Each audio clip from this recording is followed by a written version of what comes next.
నమస్కారం. ఈనాటి మన విశ్లేషణకు స్వాగతం. ఈరోజు మనం మహాభారతంలోనే ఏమాత్రం అతిశయోక్తి లేకుండా చెప్పాలంటే అత్యంత ఉద్వేగభరితమైన ఒక కీలకమైన రాత్రి గురించి మాట్లాడుకోబోతున్నాం. ఒకవైపు ప్రాణానికి ప్రాణమైన భార్య, మరోవైపు కళ్ళెదుటే తమ పిల్లలను కోల్పోతున్న ఒక తండ్రి ఆవేదన. అసలు ఆ రాత్రి ఏం జరిగింది? ఆ ఒక్క రాత్రి ప్రపంచంలోనే అతి పెద్ద మహాకావ్యానికి ఎలా పునాది వేసిందో ఇప్పుడు డీటెయిల్డ్గా విశ్లేషిద్దాం. ఒక్కసారి ఊహించుకోండి, వరుసగా 7 పసికందులను కోల్పోయి గుండె పగిలే బాధ లోపల ఉన్నా కనీసం ఒక్క మాట కూడా మాట్లాడలేని ఆ నిస్సహాయత ఎలా ఉంటుందో కదా. శాంతను మహారాజు పరిస్థితి సరిగ్గా ఇదేనండి. తనిచ్చిన ఒకే ఒక్క మాట కోసం తన 7 బిడ్డలు కళ్లముందే దూరమవుతున్నా కూడా అలా మౌనంగా భరిస్తూ ఉండిపోయాడు. బ్రతికున్నా కూడా లోపల చచ్చిపోతున్నాడు. మరి ఆ భయంకరమైన నిశ్శబ్దంలో 8వ శిశువు జన్మించినప్పుడు ఏమవుతుంది? ఆ క్షణంలో అతని మనసులో రేగిన తుఫాను అంతా ఇంత కాదు. 8 ఇది కేవలం ఒక అంకె మాత్రమే కాదండి.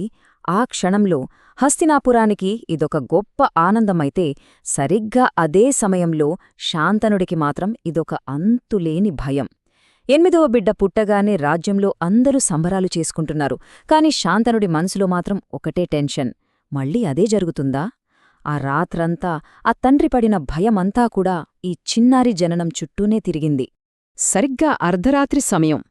ఎప్పటిలాగే గంగ ఆ 8వ శిశువును తన చేతుల్లోకి తీసుకుంది.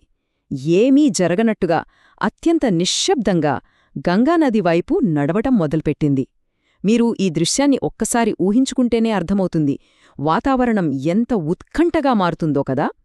ఆ కారు చీకట్లో, ఆ భయంకరమైన నిశ్శబ్దంలో ఆమె వేస్తున్న అడుగులు రాబోయే ఒక పెద్ద విపత్తుకు చాలా స్పష్టమైన సంకేతంలా అనిపిస్తాయి. అసలు ఆ రాత్రి ఒక తండ్రి వేదన క్షణక్షణానికి ఎలా పెరిగిపోయిందో ఇక్కడ మనం గమనించాలి. ముందుగా ఆ అర్ధరాత్రి ప్రయాణం, ఆ వెంటనే ఆ తండ్రి నిస్సహాయత. గంగా అడుగుల వెనుకే శాంతనుడు కూడా చాలా రహస్యంగా వెళ్లాడు. ఇంకో బిడ్డను నేను కోల్పోలేను అని అతని మనసు లోపల గట్టిగా ఆక్రోశిస్తోంది. ఇక చివరగా ఆ భయము ఆపుకోలేక ఆ నిశ్శబ్దాన్ని బద్దలు కొడుతూ తానిచ్చిన ఆ మాటను తప్పడం. చరిత్ర మళ్లీ రిపీట్ కాకూడదనే ఆ ఒక్క తపన మాత్రమే ఆ క్షణంలో అతన్ని ముందుకు నడిపించింది. ఆ నదీతీరంలో జరిగిన ఆ ఒక్క దృశ్యంలో మనకు 2 పూర్తిగా విభిన్నమైన ప్రపంచాలు కనిపిస్తాయి. ఒకవైపు శాంతనుడు అంతులేని భయం, ఆవేదన, ఎలాగైనా తన బిడ్డను కాపాడుకోవాలని ఒక సగటు మానవ సహజమైన తపనతో ఉన్నాడు. కాని మరోవైపు గంగ, ఆమె ముఖంలో కనీసం ఎలాంటి ఆందోళన లేదు. ఒక అంతుచిక్కని ప్రశాంతత, తను ఏం చేస్తుందో తనకి తెలిసిన ఒక స్పష్టమైన ఉద్దేశ్యం కనిపిస్తుంది. ఒక సాధారణ మానవుడికి, దైవాంశ సంభూతురాలికి మధ్య ఉన్న ఆ వ్యత్యాసం ఆ క్షణంలో మనకు చాలా బలంగా కనిపిస్తుంది. ఆగు, అసలు ఎవరివి నువ్వు? ఎందుకు నా పిల్లలను చంపుతున్నావు? ఏ తండ్రి ఈ బాధను భరించగలడు? ఇవి ఒక మహారాజు నోటి నుండి వచ్చిన ఆదేశాలు కావండి. అత్యంత నిస్సహాయుడైన ఒక తండ్రి ఆక్రోశం. గంగా ఆ పసికందును నదిలో కలపబోయే ఆ ఒక్క క్షణంలో శాంతనుడు పరుగెత్తుకుంటూ వెళ్లి గట్టిగా అరిచాడు. ఎన్నేళ్ల మౌనమో ఒక్కసారిగా కట్టలు తెంచుకుంది. తన ప్రాణంగా ప్రేమించిన భార్యను కూడా నిలదీసేలా చేసిన ఆ తండ్రి ఆవేదన మనకు నిజంగానే చాలా బలంగా తాకుతుంది కదా. కాని ఇక్కడే ఒక పెద్ద ట్విస్ట్.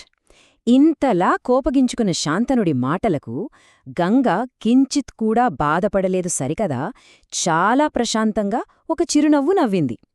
ఎందుకంటే ఈ క్షణం వస్తుందని ఆమెకు ముందే తెలుసు. నేను గంగాదేవిని, ఈ పిల్లలు సాధారణ శిశువులు కాదు అన్నది. ఈ ఒక్క వాక్యంతో కథ అమాంతం మలుపు తిరుగుతుంది. ఎవరైతే ఇప్పటివరకు ఒక క్రూరమైన తల్లిలా మనకు కనిపించిందో ఆమె నిజానికి సాక్షాత్తూ ఆ గంగా భవానీ అని తెలియడంతో ఈ ఇన్సిడెంట్ మొత్తం ఒక కొత్త కోణంలోకి వెళ్ళిపోతుంది. సో ఇప్పుడు మనందరికీ వచ్చే అతి పెద్ద డౌటేంటంటే, ఒక దేవత, అది స్వచ్ఛతకు మారుపేరైన ఆ గంగాదేవి తన సొంత పిల్లలనే నదిలో ఎందుకు ముంచేసింది? ఈ ప్రశ్న మనల్ని సాధారణ మానవ సంబంధాల నుండి ఒక అద్భుతమైన పౌరాణిక ప్రపంచంలోకి తీసుకువెళ్తుంది. దైవమే స్వయంగా ఈ పని చేసిందంటే దాని వెనుక ఖచ్చితంగా ఏదో చాలా పెద్ద కారణమే ఉండి తీరాలి కదా. అదేంటో చూద్దాం. ఇక్కడే మనకు అష్టవసువుల ప్రస్తావన వస్తుంది. హిందూ పురాణాలలో వీరు 8 మంది అత్యంత శక్తివంతమైన దేవతామూర్తులు. అంటే ఇన్నాళ్లు శాంతనుడు తన సాధారణ పిల్లలు అనుకుని ఎవరికోసమైతే బాధపడ్డాడో ఆ పిల్లలు సామాన్యులు కారు, ఆ శక్తివంతమైన అష్టవసువులే. అసలు ఇంతటి దివ్యమూర్తులకు ఈ మానవ జన్మ ఎందుకొచ్చిందో అర్థం చేసుకోవాలంటే మనమా స్టోరీలోకి కొంచెం లోతుగా వెళ్లాల్సిందే. ఆ ఇంట్రెస్టింగ్ బ్యాక్ స్టోరీ ఏంటంటే, ఈ అష్టవసువులు ఒకసారి వశిష్ఠ మహర్షికి చెందిన పవిత్రమైన కామధేనువును దొంగిలిస్తారు. దానికి తీవ్రంగా కోపించిన మహర్షి వాళ్లందర్నీ భూమిపై సాధారణ మానవులుగా జన్మించమని శపించాడు.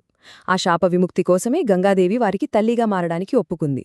ఆమె వారిని చంపలేదండీ, పుట్టిన వెంటనే నదిలో కలపడం ద్వారా వారిని ఆ మానవ జన్మశాపం నుండి వేగంగా విముక్తులను చేస్తోంది. అంటే ఆమె చేసింది పాపం కాదు, స్వయంగా వారిని రక్షించడమన్నమాట.